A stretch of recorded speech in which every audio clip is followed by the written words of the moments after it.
Hello dear student, आप सभी का स्वागत है ज्ञान जीएस के ऑफिशियल यूट्यूब चैनल पर।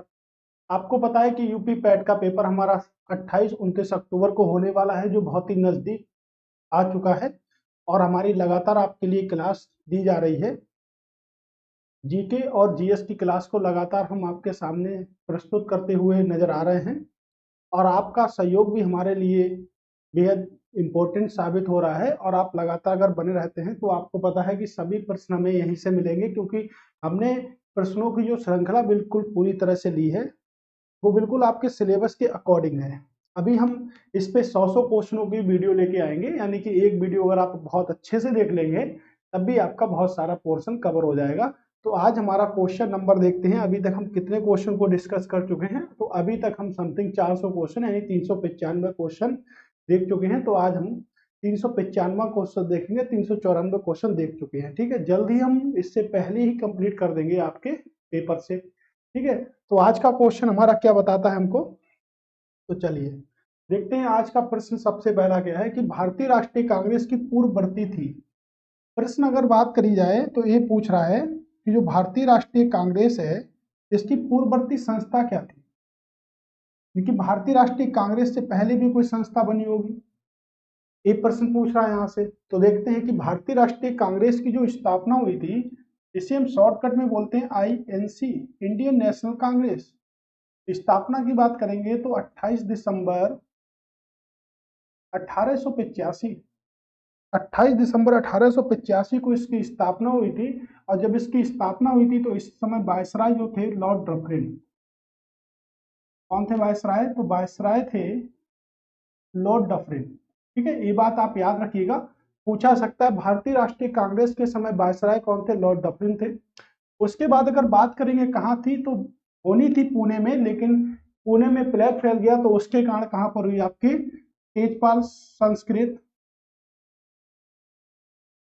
संस्कृत विश्वविद्यालय में हुई। तो कहाँ पर हुई? आपकी बंबई में स्थापना हुई। ठीक है, बंबई में इसकी स्थापना हो गई, याद रखिएगा बंबई। अगर हम और भी बात करें कि बंबई की स्थापना किसने करी, तो आप सभी लोगों को पता होना चाहिए कि बंबई की स्थापना जो करी थी वो गेरोल्ड अंगियार ने की थी। गेरोल्ड अंगियार ने बंबई की स्थापना की थी।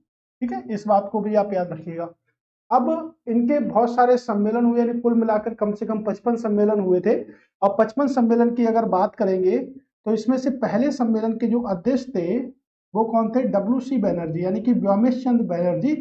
लेकिन अगर कंफ्यूजन हमें यहाँ पर होता है कि पहले अध्यक्ष जो थे वो डब्ल्यू सी बैनर्जी थे, लेकिन अगर पूछा जाए कि संस्थापक कौन थे, तो संस्थापक की बात करेंगे तो ए ओ ह्यूम क्या थे? संस्थापक थे। किसके संस्थापक थे? भारतीय राष्ट्रीय कांग्रेस यानी कि आईएनसी के जो संस्थापक थे वो ए ह्यूम थे। और इसके पहले जो अधिवेशन जो हुआ था बंबई में, तो उसका अध्यक्ष जो बनाया गया था, किसे बनाया? डब्ल्यू सी बनर्जी को उसका अध्यक्ष बनाया गया था।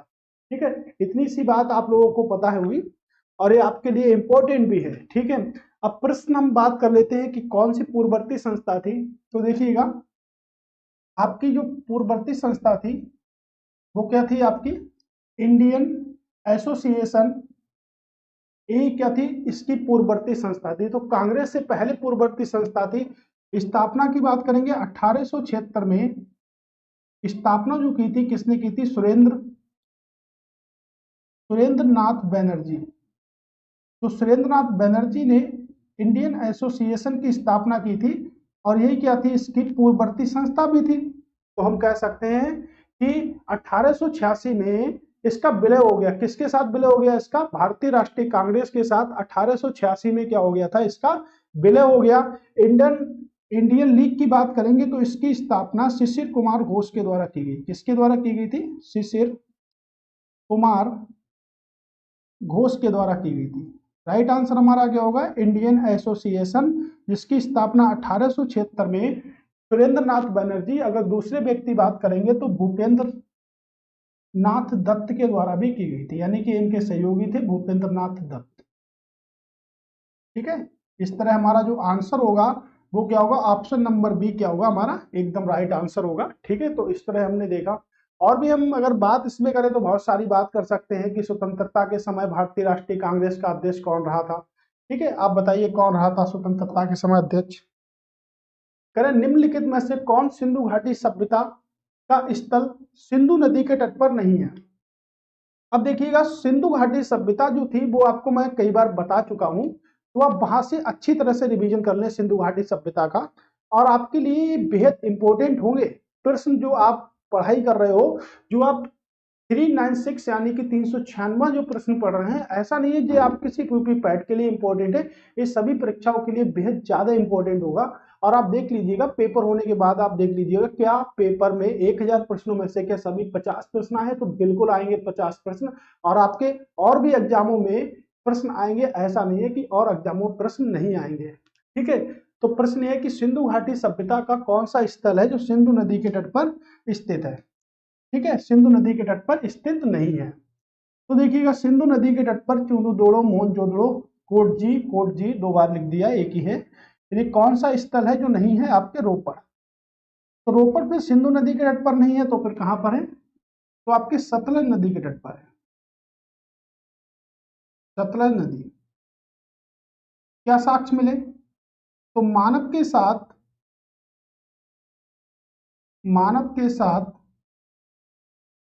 कुत्ते के कुत्ते के दफनाए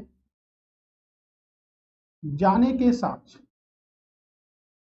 तो मानव के साथ कुत्ते के दफनाए जाने का जो साक्ष्य मिला है वो हमको कहां से मिला है, तो मानव के साथ कुत्ते को भी दफना दिया जाता है, ये हमको मिला है कहां से, आपके रोपड़ से मिला है। रोपड़ किस नदी के किनारे है, तो रोपड़ की बात करेंगे ये सिंधु नदी के किनारे नहीं होकर आपके सतलज नदी के किनारे है।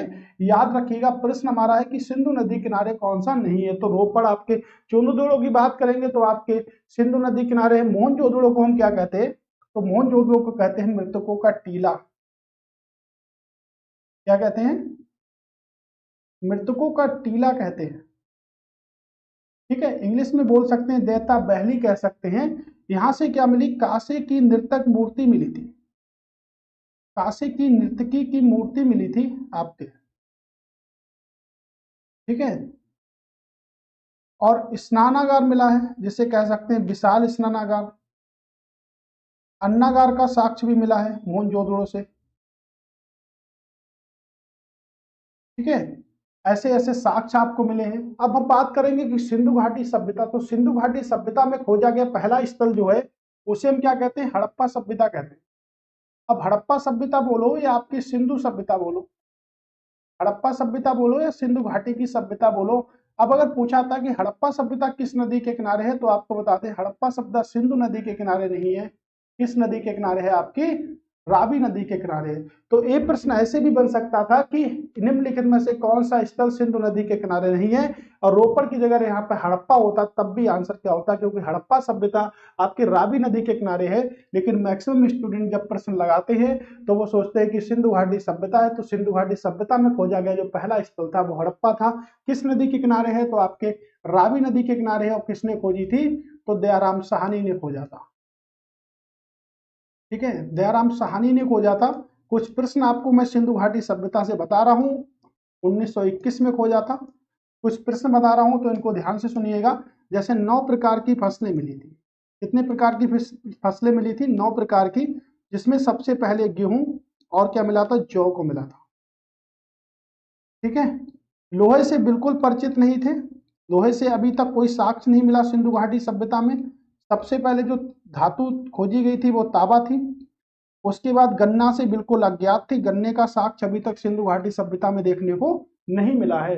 तो ये भी प्रश्न आपके पेपर में पूरी तरह से पूछे जाएंगे, इनको भी कोई हटाने वाला नहीं है, क्योंकि सिंधु घाटी सभ्यता आपके टॉपिक का एक मेन पार्ट रखता है यहाँ से। ठीक है, ये देखिएगा, ये भी सिंधु घाटी सभ्यता से ही प्रश्न है आपका, बताइएगा क्या होगा इसका आंसर।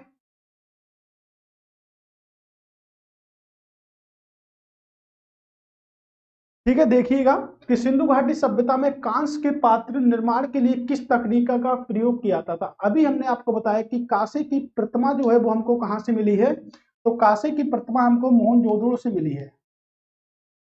कहां से मिली हमको, तो हमको मिली है मोहनजोदड़ो से। ठीक है, मोहनजोदड़ो से कांसे की प्रतिमा मिली है। और किस नदी के किनारे है? आपकी सिंधु नदी के किनारे। किसने खोज करी थी? तो राखाल दास बनर्जी ने इसकी खोज करी थी, सभी लोगों को पता भी होगा, राखाल दास बनर्जी। पूरा टॉपिक देखे होंगे तो शायद आने वाले पेपर में आपके सिंधु घाटी सभ्यता का स्थल कभी गलत नहीं होने वाला है। ठीक है, तो राखाल दास बनर्जी ने इसकी खोज करी थी। और कांसे की प्रतिमा जो बनाई गई थी वो किस तकनीकी से बनाई गई थी? ये बहुत ही टफ हार्ड क्वेश्चन है और आप इसको सिंपल वे में सॉल्व कर सकते हैं। उसका जो नाम था बॉक्स मेथड। ठीक है, तो क्या बोल सकते हैं हम इसे? लॉस्ट बॉक्स मेथड बोल सकते हैं, यानी कि ऑप्शन नंबर बी एकदम करेक्ट आंसर होगा। कौन सा सही होगा? Option number B. तो ऑप्शन नंबर बी एकदम सही आंसर होगा, कोई भी इसमें कंफ्यूजन वाली बात नहीं है। ठीक है, कह रहा 14वीं शताब्दी के आरंभ में चोल साम्राज्य पर किसने आक्रमण किया था? यानी कि चोल साम्राज्य की बात की जा रही है। चोल साम्राज्य की अगर बात करेंगे तो चोल साम्राज्य का जो संस्थापक था, ये चोल संस्थापक बोले तो चोल साम्राज्य को जो संस्थापक था उसे कहते हैं हम विजयालय। विजयालय चोल साम्राज्य का संस्थापक था। और अगर राजधानी की बात करेंगे तो आ सकती है आपके पेपर में, चोल साम्राज्य की राजधानी क्या है? तो तंजौर। ठीक है, क्या राजधानी थी? तंजौर। तंजौर की बात करेंगे कहाँ, किस साइड में आपके भारत में पड़ता है? ठीक है, तो 14वीं शताब्दी में चोल साम्राज्य पर जो आक्रमण किया था वो किसने किया था? मलिक काफूर ने किया था, या तैमूर ने किया था, मोहम्मद गौरी ने किया था? चौथा ऑप्शन इसमें है नहीं। तो मलिक काफूर, तैमूर ने भारत पर 1398 ईस्वी में आक्रमण किया। कब आक्रमण किया था? 1398 में। और 1398 में जब आक्रमण किया था तो इस समय तुगलक वंश का शासन था। किसका शासन था? तुगलक वंश का, क्योंकि तुगलक वंश का शासन टाइम है 1320 से लेकर 1414। तैमूर ने 1398 में भारत पर आक्रमण किया था और इस समय तुगलक वंश का शासन था। और दिल्ली सल्तनत में सबसे बड़े अगर वंश की बात करेंगे तो वो क्या है? आपका तुगलक वंश है। महमूद गौरी ने भारत पर कई बार आक्रमण किया। ठीक है, जिसमें सबसे पहली अगर महत्वपूर्ण की बात करेंगे तो तराइन का युद्ध भी लड़ा था। तो तराइन का पहला युद्ध लड़ा था 1191 में और तराइन का दूसरा युद्ध लड़ा था 1192 में। ठीक है, तराइन का युद्ध लड़ा था। मुल्तान पर आक्रमण किया था, यही इसका पहला आक्रमण था। ठीक है, 1175 में। मलिक काफूर की बात करेंगे तो मलिक काफूर ने आक्रमण जो किया था वो आपके 13वीं शताब्दी में किया था और समथिंग आपके 1331 के आसपास किया था। ठीक है, 1331 के आसपास किया था। तो 13वीं 14वीं शताब्दी में अगर बात करेंगे तो कौन सा आंसर हमारा ठीक होगा? मलिक का। कौन था? तो अलाउद्दीन खिलजी का सेनापति था। तो अलाउद्दीन खिलजी का क्या था? सेनापति था मलिक का। ठीक है, याद रखिएगा, अलाउद्दीन खिलजी का, अलाउद्दीन खिलजी का सेनापति। ठीक है, अलाउद्दीन खिलजी का सेनापति था मलिक काफूर। ओके, इतनी सी बात याद रखिएगा। और भारत में एक आक्रमण करता है जिसे कहते हैं चंगेज खा। अगर ऑप्शन नंबर डी को हम बढ़ा लें तो यहाँ पे चंगेज खा लिख लेते हैं। और चंगेज खा ने भी भारत पर आक्रमण किया था। किसके समय में आक्रमण किया था भारत पर? तो इसने भारत पर आक्रमण किया था इल्तुतमिश के समय। कब आक्रमण किया था? इल्तुतमिश के समय पर, क्योंकि इल्तुतमिश का शासन जो है 1211 से लेके 1236 तक है। और इसने जो आक्रमण किया था चंगेज खान ने भारत पर, तो 1221 ईस्वी में इसने आक्रमण किया था भारत पर। और किसके समय में पहला आक्रमण किया था? तो चंगेज खान ने पहला आक्रमण इल्तुतमिश के समय में किया था। किसके समय में किया था? तो इल्तुतमिश के समय में पहला आक्रमण किया था। निम्नलिखित में से कौन सा धात्विक खनिजों की श्रेणी से संबंधित नहीं है? देखिएगा, वेरी वेरी मोस्ट इंपोर्टेंट है ना, ध्यान से पढ़िएगा प्रश्नों को, क्योंकि मिडिल क्लास फैमिली जो होती है ना वही कंपटीशन की तैयारी करता है। कोई बीएमडब्ल्यू से चलने वाला, मर्सिडीज से चलने वाला कोई कंपटीशन की तैयारी नहीं करता है। ठीक है, तो वो कंपटीशन की तैयारी नहीं करते, यानी मिडिल क्लास फैमिली में ही आप लोग सरकारी नौकरी की तैयारी करते हो। और हमारा गरीबी दूर करने का एक ही रीजन है कि पूरी तरह से हम गरीबी को अपनी जब ही हटा सकते हैं जब हमारी नौकरी लग जाए, सरकारी नौकरी लग जाए, कोई अच्छा सा बिजनेस तैयार हम कर लें। अभी हम पढ़ाई कर रहे हैं तो सिंपल सी बात है, कोई बेरोजगारी के लिए तो पढ़ाई नहीं कर रहा होगा, नौकरी पाने के लिए ही पढ़ाई कर रहा होगा, ठीक है। तो इस बात पर आप याद रखिएगा, ठीक है। तो इसलिए ध्यान से पढ़िएगा। धात्विक खनिजों की श्रेणी से संबंधित नहीं है, तो धात्विक खनिजों की श्रेणी से संबंधित नहीं है, कहने का मतलब है आपके धात्विक खनिज कौन से होते हैं। तो देखिएगा, आपके धात्विक खनिज सिर्फ कोयला नहीं होता है, ठीक है, कोयला नहीं होता है। कोयला की अगर बात करेंगे, तो कोयला आपके कम से कम आपके 4 प्रकार का होता है। एक तो एंथ्रोसाइट्स होता है, सबसे अच्छी किस्म का कोयला होता है। फिर बिटविन्स होता है,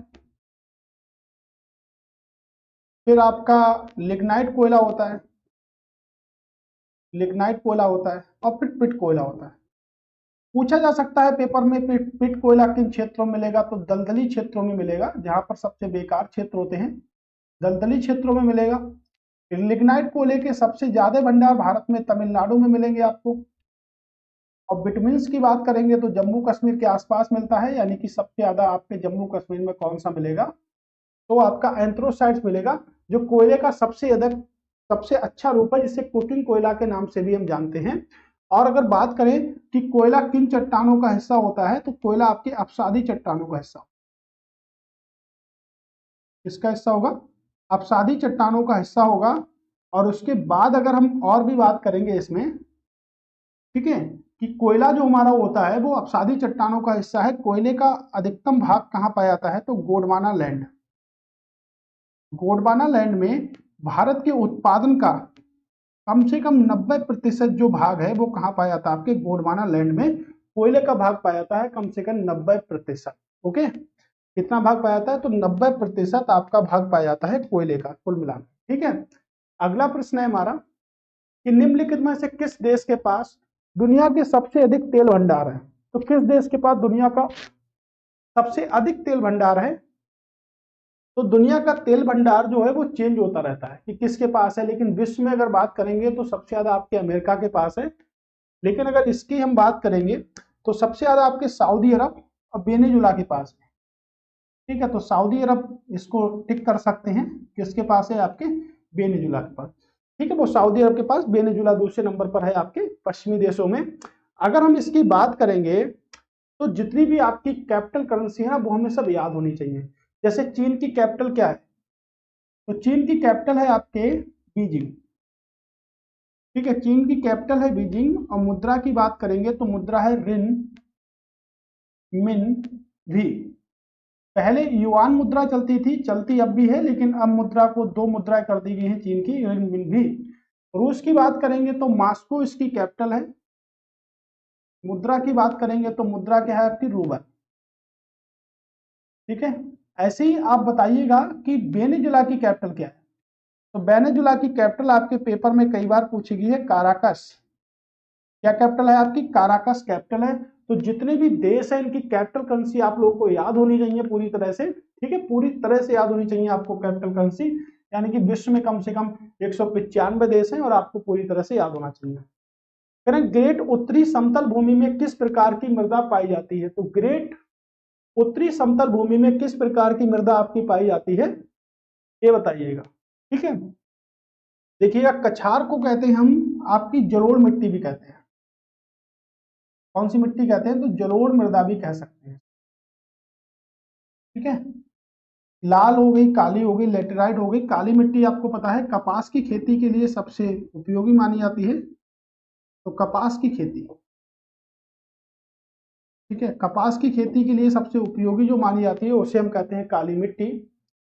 और उसके बाद, ठीक है, कपास की खेती हो गई, लेकिन ग्रेट उत्तरी समतल भूमि में किस प्रकार की होगी, तो आपके आंसर आपका होगा निकित जलोढ़। जलोढ़ मिट्टी जो होती है वो विश्व में तो पाई जाती है, लेकिन भारत में सबसे अधिक मात्रा में पाई जाती है। भारत में सबसे अधिक पाई जाने वाली मिट्टी है, तो भारत में सबसे अधिक पाई जाती है आपकी मिट्टी जो है, भारत में सबसे अधिक जिसका विस्तार पाया जाता है वो है आपकी जलोढ़ मृदा, 43.4%। और जलोढ़ जो होती है वो 2 प्रकार की होती है, एक होती है नई जलोढ़ और एक होती है पुरानी। अगर पेपर में आता है कि पुरानी जलोढ़ को क्या कहते हैं, नई को क्या कहते हैं, तो नई को कहते हैं खादर और पुरानी को कहते हैं बांगर। क्या कहते हैं, बांगर कहते हैं। तो खादर और बांगर, खादर और बांगर, खादर और बांगर, ठीक है। याद रखिएगा कि पुरानी जलोढ़ मिट्टी जो होती है उसको कहते हैं हम, क्या कहते हैं, बांगर, और नई को क्या कहते हैं, तो नई को कहते हैं खादर। ओके, ठीक है, नई को क्या कहते हैं, खादर कहते हैं। अरे सूचना का अधिकार भारत में पूर्णता कब लागू हुआ था? तो सूचना का अधिकार भारत में पूर्णता कब लागू हुआ था? अक्टूबर 2008, जुलाई 2005, जुलाई 2008 या अक्टूबर 2005? सूचना का अधिकार अगर बात करेंगे तो 12 अक्टूबर 2005 को पूरी तरह से क्या हो गया था, लागू हो गया था। ठीक है, यानी कि 12 अक्टूबर 2005 को पूरी तरह से सूचना का अधिकार क्या हो गया था, लागू हो गया था आपका। ठीक है, सेवा क्षेत्र में खुली प्रतियोगिता के माध्यम से प्रवेश की प्रणाली कब से शुरू की गई? तो कह रहे हैं सेवा क्षेत्र यानी कि सिविल सेवा की बात भी कर सकता है क्वेश्चन। 1813, 1833, 1853 या 1858? राइट आंसर की अगर बात करेंगे तो क्या होगा, 1853। अब हम बात करेंगे कि कौन था वायसराय। तो 1853 में अगर बात करेंगे तो लॉर्ड डलहौजी।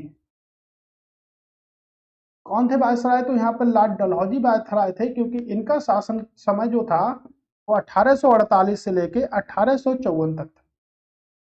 1848 से लेके 1854 तक इनका वायसराय का समय था, और ये यहाँ पर क्या थे, वायसराय थे। तो ये यहाँ पे गवर्नर जनरल कह सकते हैं, क्योंकि 1858 के अधिनियम के द्वारा भारत के गवर्नर जनरल को भारत का वायसराय बना दिया गया था। ठीक है, अब भारत के पहले वायसराय कौन थे? तो कह सकते हैं भारत के पहले वायसराय, ठीक है, ये भारत के पहले वायसराय और भारत के अंतिम गवर्नर जनरल कह सकते हैं लॉर्ड कैनिंग थे। इन्हीं के समय में 1857 की क्रांति हुई थी, क्योंकि इनका शासन टाइम की अगर बात करेंगे तो 1856 से लेके 1862 तक है। 1856 से लेके 1862 तक इनका शासन समय है, और 1858 के अधिनियम के द्वारा जो आपका पद था किसका, वायसराय का, जो वायसराय का जो पद था वो बना दिया गया, यानी गवर्नर जनरल जो था उसको समाप्त करने के बाद क्या बना दिया गया था, वायसराय बना दिया गया। तो सिविल सेवा दिवस की अगर बात करेंगे तो 21 अप्रैल को सिविल सर्विस डे बनाते हैं, और सिविल सेवा का जनक किसे कहते हैं, तो लॉर्ड कॉर्नवालिस को सिविल सेवा का जनक कहते हैं। सिविल सेवा का पिता किसे कहते हैं, तो लॉर्ड कॉर्नवालिस को सिविल सेवा का पिता कहते हैं। और सिविल सेवा की अगर हम बात करें तो सिविल सेवा में जो सहयोगी व्यक्ति, जो सबसे पहले सिविल सर्विस पास करने वाले जो व्यक्ति थे, उनका नाम था सत्येंद्र टैगोर। सत्येंद्र नाथ टैगोर उनका कंप्लीट नाम था, और सबसे पहले इन्होंने क्या करी थी, सिविल सेवा की परीक्षा को पास किया था। ठीक है, किसने करा था, सत्येंद्र नाथ टैगोर ने सिविल सेवा की परीक्षा को सबसे पहले पास किया था। ठीक है, अगला है कि शिक्षा के अधिकार को मौलिक अधिकार कब बना दिया गया?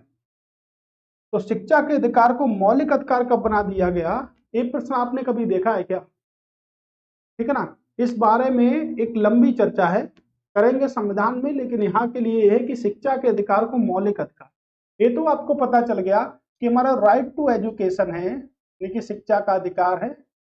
राइट टू एजुकेशन जो है वो आपका क्या है, वो आपका एक मौलिक अधिकार है, नहीं कह सकते हैं वो आपका क्या है, एक फंडामेंटल राइट्स है। आप सभी लोगों को पता है, लिखा भी है इसमें, क्या है, फंडामेंटल राइट्स है। किस अनुच्छेद के तहत, तो अगर अनुच्छेद की बात करेंगे तो अनुच्छेद नंबर 21A, 21A के तहत शिक्षा के अधिकार को मौलिक अधिकार रखा गया। शिक्षा का अधिकार राज्य के नीति तत्वों में भी आता है और आपके मौलिक कर्तव्यों में भी आता है। ठीक है, यहां अगर बात करेंगे ए है तो 86 संविधान संशोधन, 86 संविधान संशोधन, संविधान संशोधन 2002 के तहत शामिल किया गया था। किसके तहत शामिल किया गया था, 2002 के तहत शामिल किया गया था। अब 2002 के तहत लेकिन मौलिक अधिकार बनाया गया अप्रैल 2010 में।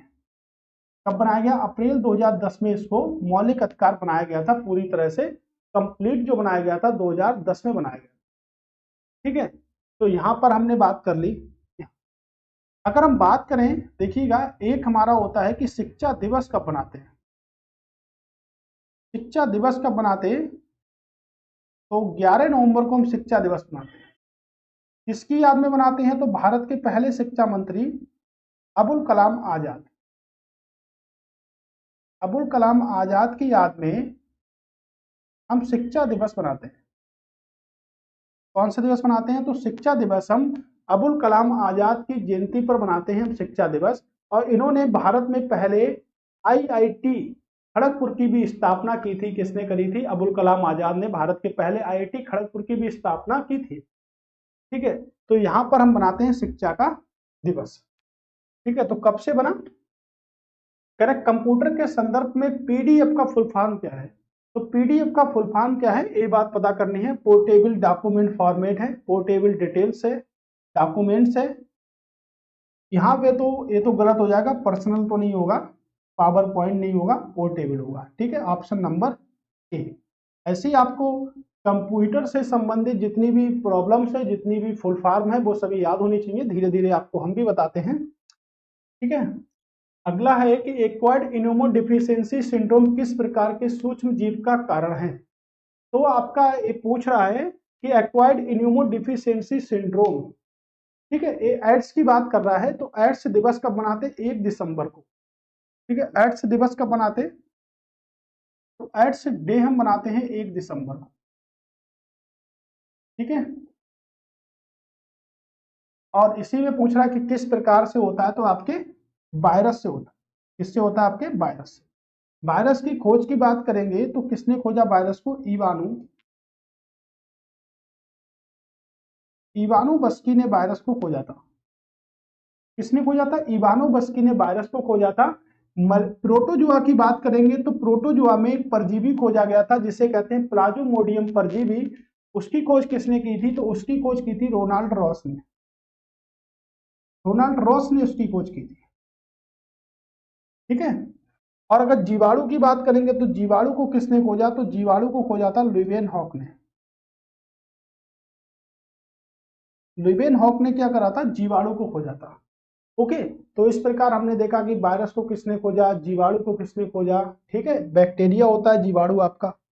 ओके, अगला प्रश्न है, ये अगले प्रश्न को देखिएगा कि आंतररस न्यूक्लियोसाइडेज द्वारा स्रावित होता है। तो आंतररस किसके द्वारा स्रावित होता है? आंतों का सबसे बड़ा भाग होता है जिसे कहते हैं स्मॉल इंटेस्टाइन। स्मॉल इंटेस्टाइन कहते हैं, यानी कि छोटी आंत, है ना। अग्नाशय यकृत की बात करेंगे तो मानव शरीर की सबसे बड़ी ग्रंथि, मानव शरीर की सबसे बड़ी ग्रंथि, सबसे बड़ी ग्रंथि। ठीक है, मानव शरीर की सबसे बड़ी ग्रंथि की बात करेंगे तो यकृत, और मानव शरीर की दूसरी सबसे बड़ी ग्रंथि की बात करेंगे तो पैनक्रियाज, जिसे हम कहते हैं अग्नाशय।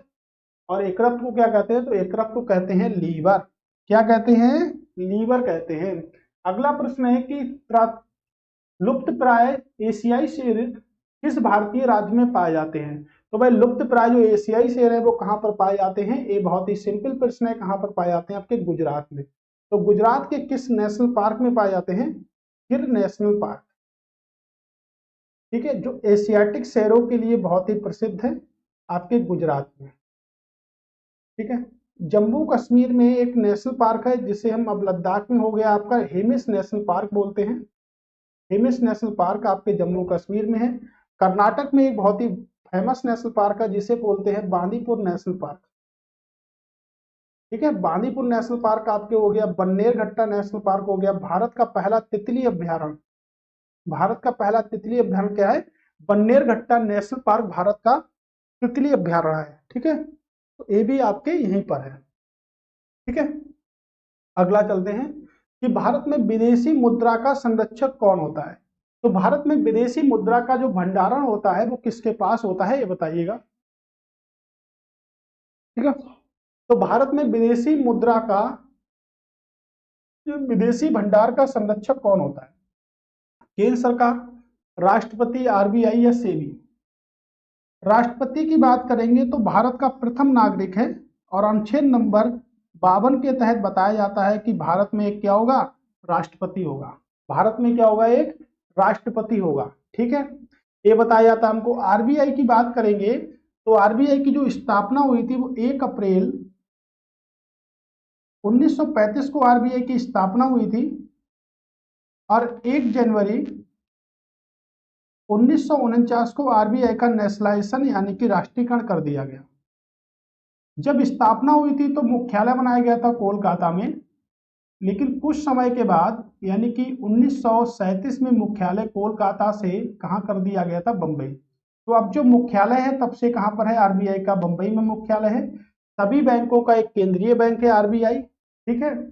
और सेबी की बात करेंगे तो सेबी के लिए एक अधिनियम जारी किया गया था 1998 में, लेकिन सेबी ने काम करना स्टार्ट किया 1992 में। इसका भी मुख्यालय आपके कहाँ पर है, तो इसका भी मुख्यालय आपके बंबई में है। आंसर होगा कि भारत में विदेशी मुद्रा का जो संरक्षक होता है वो कौन होता है, आपका आरबीआई होता है। कौन होता है आपका, तो विदेशी मुद्रा का जो संरक्षक होता है वो होता है आपका आरबीआई। ओके, कह रहे हैं भारत में पर्यावरण संरक्षण अधिनियम किस वर्ष लागू किया गया। सबसे कठिन प्रश्न और सबसे ज्यादा पूछा जाने वाला प्रश्न, क्या सबसे कठिन है, सबसे सरल प्रश्न है। आज तक इससे सरल कोई प्रश्न नहीं बना। अब तो हर स्टूडेंट को रट गया होगा कि पर्यावरण संरक्षण अधिनियम कब लागू किया गया था, पर्यावरण संरक्षण अधिनियम कब लागू किया जाता है। लेकिन उससे पहले हम देखेंगे जैसे कुछ इंपॉर्टेंट, जैसे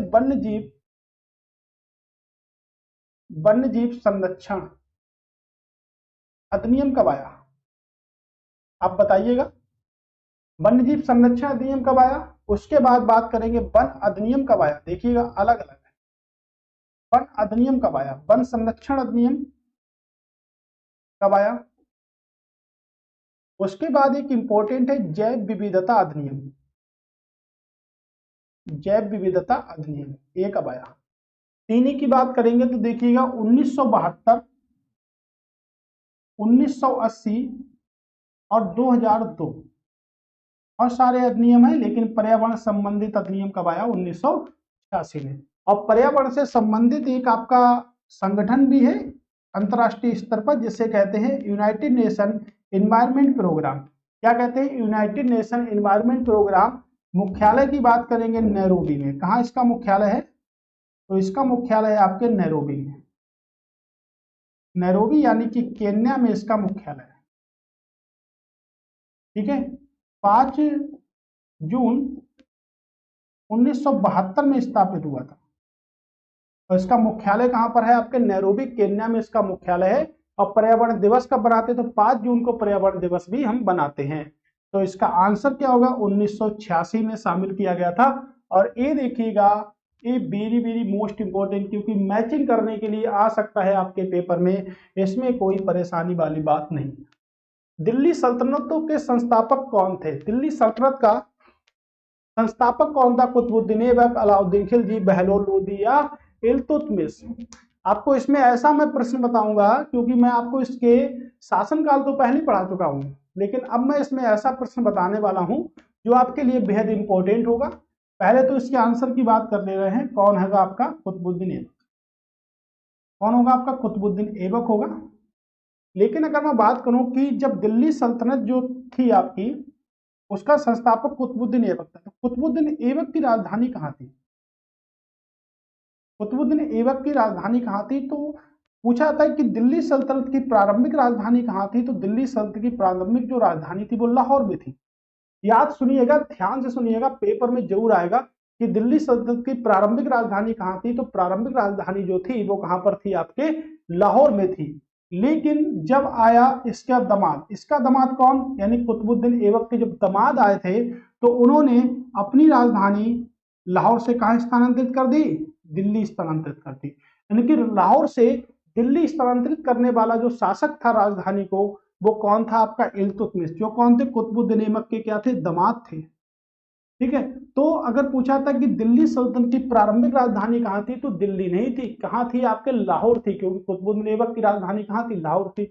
अब राजधानी लाहौर से दिल्ली कौन लेकर चला आया, तो भाई राजधानी लाहौर से दिल्ली कौन लेकर चला आया, आपके इल्तुतमिश लेकर चले आए, जो कौन थे, कुतुबुद्दीन ऐबक के दामाद थे। कौन थे, कुतुबुद्दीन ऐबक के दामाद जी थे, अब वो लेके चले आए। बहलोल लोदी की बात करेंगे तो इन्होंने लोदी वंश की स्थापना करी। कौन से वंश, लोदी वंश की। और ये दिल्ली सल्तनत का एक अंतिम वंश है जो चला आपके 1451 से लेके 1526 तक। और इसके जो अंतिम शासक इब्राहिम लोदी, उनको बाबर ने युद्ध भूमि में ही मार दिया पानीपत के पहले युद्ध में। और उसके बाद जो दिल्ली सल्तनत के बाद जो वंश बसा उसे कहते हैं हम बाबर, यानी कि मुगल वंश, यानी मुगल वंश का संस्थापक कौन? आपके बाबर। तो बाबर ने इब्राहिम लोदी को रणभूमि में ही मार दिया और एकमात्र इतिहास का ऐसा शासक था जो रणभूमि में ही मारा गया, जिसको कहते हैं इब्राहिम लोदी। और इब्राहिम लोदी का जो मकबरा है वो पानीपत में बनाया गया, क्योंकि पानीपत के पहले युद्ध में ही उसकी मृत्यु हुई थी। ठीक है, तो दिल्ली सल्तनत से आपको प्रश्न कैसा लगा? एक प्रश्न आपके पेपर में आ गया तो आप क्या करते हैं? दिल्ली सल्तनत की प्रारंभिक राजधानी लाहौर, लेकिन राजधानी लाहौर से कौन लेकर आया दिल्ली? इल्तुतमिश लेके आया था। इससे पहले अभी हमने इसके बारे में पढ़ाया था कि इल्तुतमिश के समय चंगेज खान ने भारत पर पहली बार आक्रमण किया था 1221 ईस्वी में।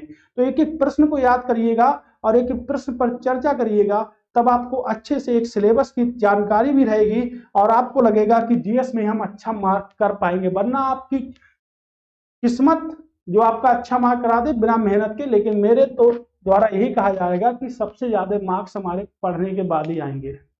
मुगल साम्राज्य में संबंधित दीन इलाही क्या था? तो दीन इलाही क्या था? अकबर द्वारा स्थापित भूमि राजस्व पद्धति थी। अकबर द्वारा स्थापित एक धर्म था। बाबर का मकबरा था। औरंगजेब की धार्मिक नीति थी। बाबर का मकबरा कहाँ है? तो बाबर का मकबरा कहाँ था? काबुल में। ठीक है, बाबर का मकबरा कहाँ था? काबुल में। अकबर द्वारा भूमि राजस्व पद्धति से जो संबंधित व्यक्ति था उसे कहते हैं टोडरमल। तो टोडरमल जो थे वो भू राजस्व पद्धति से संबंधित थे और उनकी पद्धति को या तो जाब्ती पद्धति कहते थे या इनकी पद्धति को कह सकते हैं दहशाला पद्धति। क्या कह सकते हैं? दहशाला पद्धति कह सकते हैं। ठीक है, अकबर द्वारा स्थापित धर्म को दीन इलाही कहा गया था और दीन इलाही की जो शुरुआत की गई थी वो कब की गई थी? तो दीन इलाही की शुरुआत 1582 में की गई थी और इसमें एकमात्र हिंदू व अंतिम शासक शामिल होने वाले जो थे वो कौन थे? आपके बीरबल। बीरबल कौन थे? तो मुख्य सलाहकार थे किसके? आपके अकबर के। अकबर जब 13 वर्ष की अवस्था में था तब उसके पिता हुमायूं की शेरशाह के संग्रहालय से गिरकर मृत्यु हो जाती है और 13 वर्ष की अवस्था में बैरम खां के संरक्षक को लेकर बैरम खां को संरक्षक के रूप में आपके मुगल वंश की गद्दी पर बैठता है। तो बाबर ने मुगल वंश की स्थापना की थी इसलिए संस्थापक कहते हैं, लेकिन मुगल वंश की स्थापना करने वाला वास्तविक व्यक्ति कौन है? आपके अकबर, जो कि मुगल वंश की संस्थापना करने वाले प्रारंभिक व्यक्ति में से एक नहीं, यानी कि वास्तविक संस्थापकों में से एक हैं। तो इसीलिए कहते हैं कि मुगल वंश का वास्तविक संस्थापक कौन है? तो मुगल वंश का वास्तविक संस्थापक किसे कहते हैं? अकबर को कहते हैं। किसको कहते हैं? अकबर को कहते हैं। ठीक है, ठीक है। भारत के निम्नलिखित में से किस गवर्नर जनरल ने 1823 में लाइसेंसिंग विनियमों को निरस्त कर दिया था? तो किसने कर दिया था? लॉर्ड मेडकॉफ ने, लॉर्ड विलियम बेंटिक ने, लॉर्ड ऑकलैंड ने या हेनरी हार्डिंग ने कर दिया था? तो आपको पता है कि अगर हम विलियम बेंटिक की बात करेंगे तो इन्होंने भारत में दो बहुत ही महत्वपूर्ण कार्य किए। एक तो सती प्रथा को प्रतिबंधित कर दिया। इसको सती प्रथा को प्रतिबंधित कर दिया 1829 में। अगर हम ओरिजिनल डेट की बात करेंगे तो 4 दिसंबर 1829 में सती प्रथा को प्रतिबंधित कर दिया। राजा राम मोहन राय की सहायता से सती प्रथा को भारत में 4 दिसंबर 1829 से पूरी तरह से प्रतिबंधित कर दिया। और लॉर्ड ऑकलैंड की अगर बात हम करेंगे तो सॉरी इन्हीं की अगर दूसरी बात करते हैं तो इन्होंने ठगी का अंत कर दिया। ठगी का अंत कर दिया इन्होंने 1830 में। 1830 में ठगी का अंत कर दिया और इसके लिए एक व्यक्ति नियुक्त करा जिसे कहते हैं कर्नल सैलीमैन। कर्नल सैलीमैन को नियुक्त किया था। ठीक है, तो यहां पे कर्नल सैलीमैन को नियुक्त किया था। अगर ऑकलैंड की बात करेंगे तो जीटी रोड जो कि शेरशाह सूरी ने बनवाया था, तो जीटी रोड की मरम्मत दोबारा से किसने कराई? ऑकलैंड ने कराई थी। ठीक है, दोबारा से जो मरम्मत कराई थी जीटी रोड की वो किसने कराई थी? आपके ऑकलैंड ने कराई थी। तो इसका आंसर जो होगा चार्ल्स मेडकॉफ होगा। ठीक है, चार्ल्स मेडकॉफ इसका राइट आंसर। ठीक है, अगले चलते हैं। आप याद रखिएगा जो भी फैक्ट है इसमें। कह रहे हैं हिमालय पर्वतों की निम्नलिखित श्रेणियों में किस श्रेणी से संबंधित है? पूछा जा रहा है कि हिमालय किस प्रकार का पर्वत है। अगर छोटा प्रश्न करें तो हिमालय किस प्रकार का पर्वत है? पठार पहाड़ है, भ्रंश है, बलेत है, गुंबद है? तो सभी को पता है ये फोल्ड माउंटेन है, यानी कि बलित पर्वत है। ऐसा माउंटेन है, फोल्ड माउंटेन है, बलित पर्वत है। हिमालय की सबसे ऊंची चोटी जो है वो है आपकी माउंट एवरेस्ट। क्या है उसका नाम? Mount Everest. ठीक है, हिमालय की सबसे ऊंची चोटी माउंट एवरेस्ट है। ऊंचाई की बात करेंगे तो आपके कितने मीटर ऊंचाई है, जो कि भारत के द्वारा मापी गई है। ये आपके चीन और नेपाल की सीमा पर, अधिक से अधिक हिस्सा इसका कहाँ पर है, तो नेपाल में है। और एक आपके कहाँ पर है, चीन नेपाल तिब्बत की सीमा पर भी हम इसे बोल सकते हैं। ठीक है, और आपका सबसे ऊंचा चोटी है आपके माउंट हिमालय पर्वत श्रृंखला की। और किस प्रकार के पर्वत हैं, तो आपके बलित पर्वत हैं। ठीक है, आपने देखे होंगे कुछ इस प्रकार से हमारे पर्वत होते हैं। ठीक है, इस प्रकार से कुछ पर्वत हमारे होते हैं, ये देखिएगा। तो इस प्रकार से कुछ पर्वत जो हमारे होते हैं, जैसे कभी ये भाग उठा हुआ होता है, ये भाग गिरा हुआ होता है, ये भाग उठा हुआ होता है, ये भाग गिरा हुआ होता है। तो ऐसे पर्वतों को हम क्या कहते हैं, ऐसे पर्वतों को हम बलित पर्वत कहते हैं, जिसे हम कहते हैं फोल्ड माउंटेन। ओके, तो हिमालय की बात हो चुकी है। तो ठीक है, तो आज की श्रृंखला हमारे यहीं तक है। अब कल हम दोबारा फिर से नई क्लास में मिलेंगे। पेपर की तैयारी अच्छे से करते रहिएगा आप सभी लोग। ओके, बाय, धन्यवाद।